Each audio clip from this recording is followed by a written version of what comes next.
12 सितंबर 1952 को शाम 7:15 पे दो भाइयों एडवर्ड और फ्रेड मेने और उनका एक साथी था जो दोस्त था टॉमी हायर।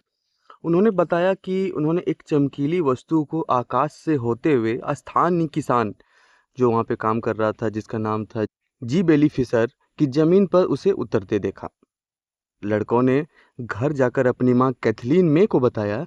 वे चारों स्थानीय बच्चों नील ननली और रोशनी सेवर और कैथलीन के चचेरे भाई West Virginia National Guardsman Eugene Lemon के साथ फिशर के खेत में गए थे ताकि एडवर्ड और फ्रेड ने जो कुछ भी देखने का दावा किया था उसे ढूंढ सकें।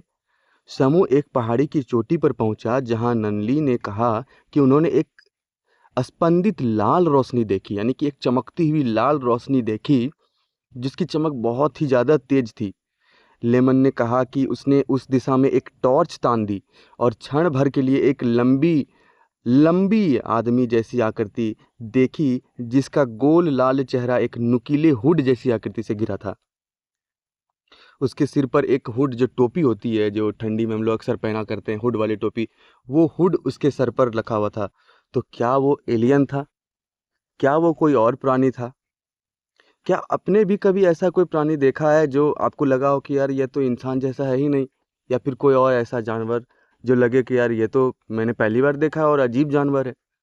कमेंट करके ज़रूर बताएं। वीडियो में आप नए हैं तो वीडियो को लाइक ज़रूर कर दें, चैनल को सब्सक्राइब करें। और इस कहानी को अब मैं शुरू करने जा रहा हूँ। इस कहानी के बारे में हर चीज़ आपको बताऊंगा और इस मिस्ट्री को कहीं ना कहीं हम लोग अंत में सुलझाने का कोशिश भी ज़रूर करेंगे कि इस मिस्ट्री को हम सुलझा पाएँ या नहीं। दरअसल मैं जिस जीव या प्राणी की बात कर रहा हूँ उसको लोग फ्लैटवुड्स मॉन्स्टर कहते हैं, जिसे ब्रेक्सटन काउंटी मॉन्स्टर ब्रेकिक्स या फ्लैटवुड्स का प्रेत भी कहा जाता है। वेस्ट वर्जीनिया लोक कथाओं में एक ऐसा प्राणी भी है जिसे ब्रैक्सटन काउंटी वेस्ट वर्जीनिया संयुक्त राज्य अमेरिका के फ्लैटवुड्स कस्बे में जगह 12 सितंबर 1952 को एक चमकदार रोशनी के रात के आसमान को पार करने के बाद देखा गया था।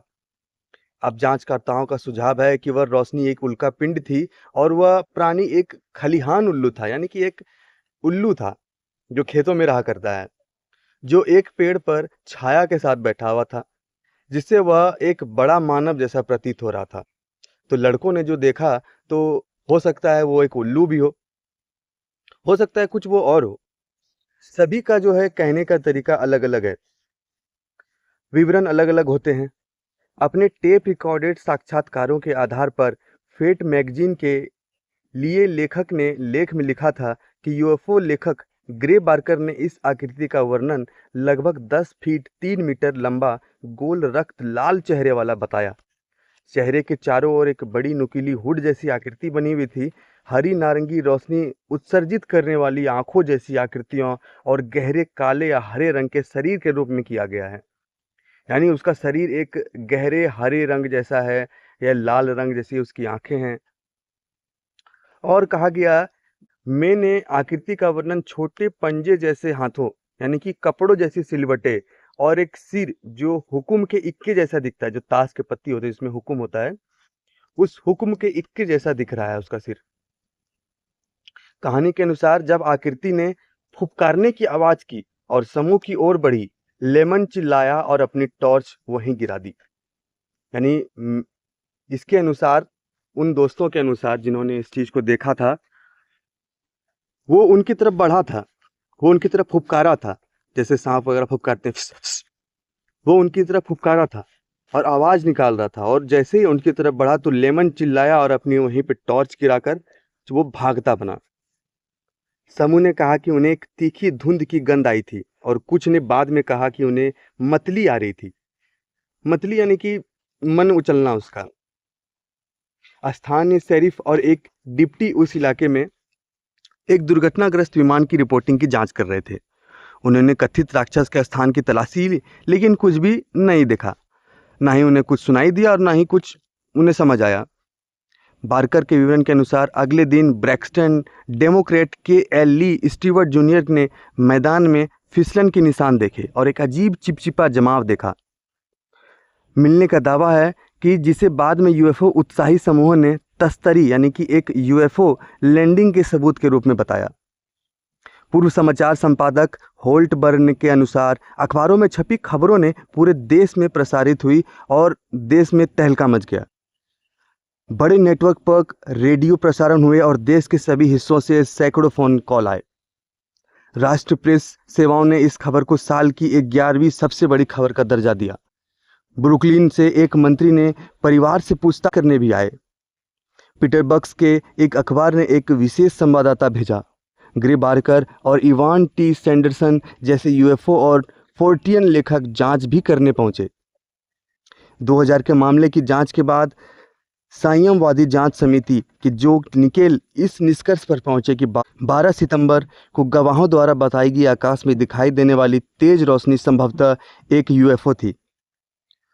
जो लाल रोशनी थी वो संभवतः एक विमान नेविगेशन या खतरे का संकेत देने वाला बीकन था, जो प्लेन के नीचे में जो आप देखते होंगे लाल कलर की लाइट चमकते रहती है, टिम टिम टिम टिम। तो उन्हें लगा कि ये वो भी हो सकता है, उनको भ्रम हुआ है। निकेल के निष्कर्षों को वायुसेना के सहित कई अन्य जांचकर्ताओं ने भी साझा किया, यानी कि वहाँ के मिलिट्री ने बताया कि ऐसा कुछ नहीं है, हमारा कोई प्लेन उस समय नहीं उड़ रहा था, कोई कुछ नहीं हो रहा था। 12 सितंबर की रात 3 राज्यों मैरीलैंड, पेंसिल्वेनिया और वेस्ट वर्जीनिया में एक उल्का पिंड दिखाई देता है, यानी यूएफओ दिखाई देता है। निकेल के अनुसार देखे गए क्षेत्र से 3 चमकने वाले विमान बीकन भी दिखाई दे रहे थे, जिसे उस कथित राक्षस के चेहरे पर एक स्पंदित लाल रोशनी और लाल रंगत वाला वर्णन संभव हो सका। यानी कि उस विमान को देखकर उन लोगों को लगा कि ये एक अलग प्राणी है, लेकिन ये कैसे हो सकता है? विमान ऊपर उड़ता है, लैंडिंग किया, फिर भी एक इंसान और एक विमान की जो ऊंचाई होती है, जो लंबाई होती है, उसमें तो बहुत ज़्यादा फर्क होता है। तो मुझे ये समझ नहीं आ रहा कि ये इस निष्कर्ष पर कैसे पहुंचे कि वो विमान हो सकता है। खैर चलिए कहानी में आगे बढ़ते हैं। निकेल ने निष्कर्ष निकाला कि गवाहों द्वारा बताई गई आकृति, चाल और आवाजों में भी एक पेड़ की टहनी पर बैठे चौंके हुए खलिहान उल्लू की छाया है। यानी कि जो खेतों में उल्लू बैठा करते हैं, ये उनकी छाया है।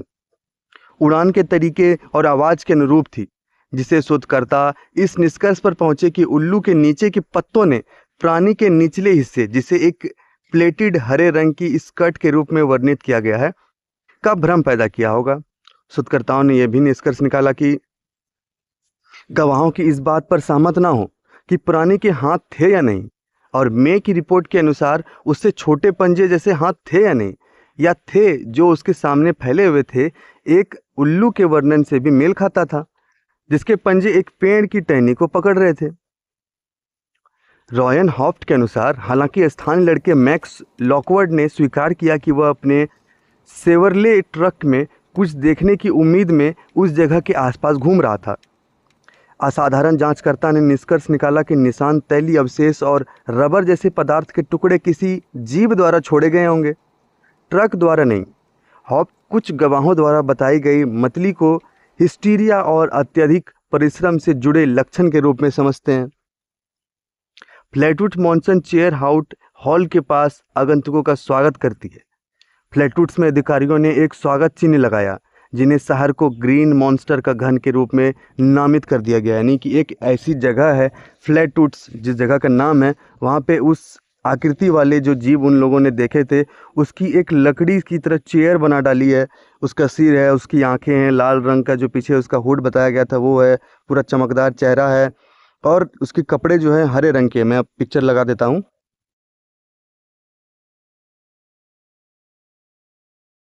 ब्रेक्सटन काउंटी के मुख्यालय सटन शहर में फ्लैटवुड्स मॉन्स्टर संग्रहालय स्थित है।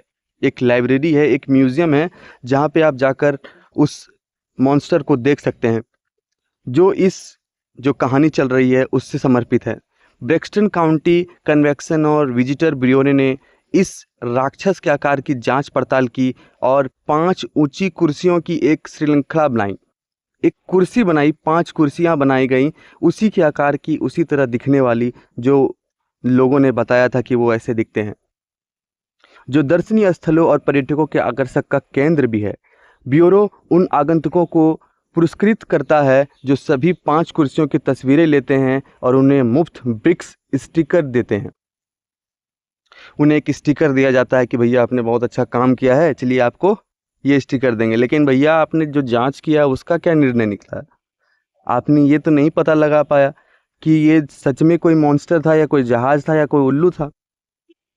फ्लैटवुड्स राक्षस की कथा ने वेस्ट वर्जीनिया के बाहर भी मीडिया को प्रेरित किया है, जिसके वजह से video games fall out 76, everybody's golf 4 में इस कथा के संदर्भ हैं। टेलीविज़न पर 2019 हिस्ट्री चैनल, जो आपने जानते होंगे हिस्ट्री चैनल, एक सीरीज लाता है प्रोजेक्ट ब्लू बुक। दूसरा एपिसोड द फ्लैटवुड्स मॉन्स्टर, तो आप इसे भी जाकर देख सकते हैं। फ्लैटवुड्स घटना पर आधारित है। 2019 से फ्लैटवुड्स वेस्ट वर्जीनिया फ्लैटवुड्स मॉन्स्टर कन्वेक्शन की मेज़बानी कर रहा है। जहाँ तक मेरा सवाल है भैया, देखिए मैं तो शुरू से ही आपको कहानी बता रहा हूँ, तो मुझे तो ऐसा लगता है कि वो कोई अलग ही प्राणी था जो किसी को समझ में नहीं आया। ना ही उन लोगों को अच्छे से समझ में आया, ना ही किसी और को समझ में आया, क्योंकि देखिए उस टाइम पे हम लोग के पास सेल फोन वगैरह नहीं होते थे। जैसे आज कैमरा निकाला और फ़ोटो क्लिक कर लिया, रिकॉर्ड कर लिया, हाँ भैया ये सबूत है। उस ज़माने में ऐसा कुछ भी नहीं था। 1952 का वक्त था। आप खुद सोचिए कि उस टाइम पे लोग कैसे रहते होंगे। तो उनकी बातों को सच मानना, तो जिनके साथ हुई तो वो तो सच मान ही रहे हैं, लेकिन जिनके साथ नहीं हुई उनको कुछ भरोसा ही नहीं हो रहा है। आप बताइए कि आपकी क्या राय है इस बारे में? आपको क्या लगता है कि ये कोई अलग ही प्राणी था या सच में कोई फ्लैटवुड मॉन्स्टर था जिन्हें उन लोगों ने देखा था? कमेंट ज़रूर करिएगा। वीडियो अच्छी लगी तो वीडियो को लाइक कीजिए, चैनल को सब्सक्राइब कीजिए और हाँ, दोस्तों से शेयर करना ना भूलें, ताकि मैं ऐसे ही और एपिसोड्स आपके लिए लेकर आ सकूं। तो जुड़े रहिए मेरे चैनल से।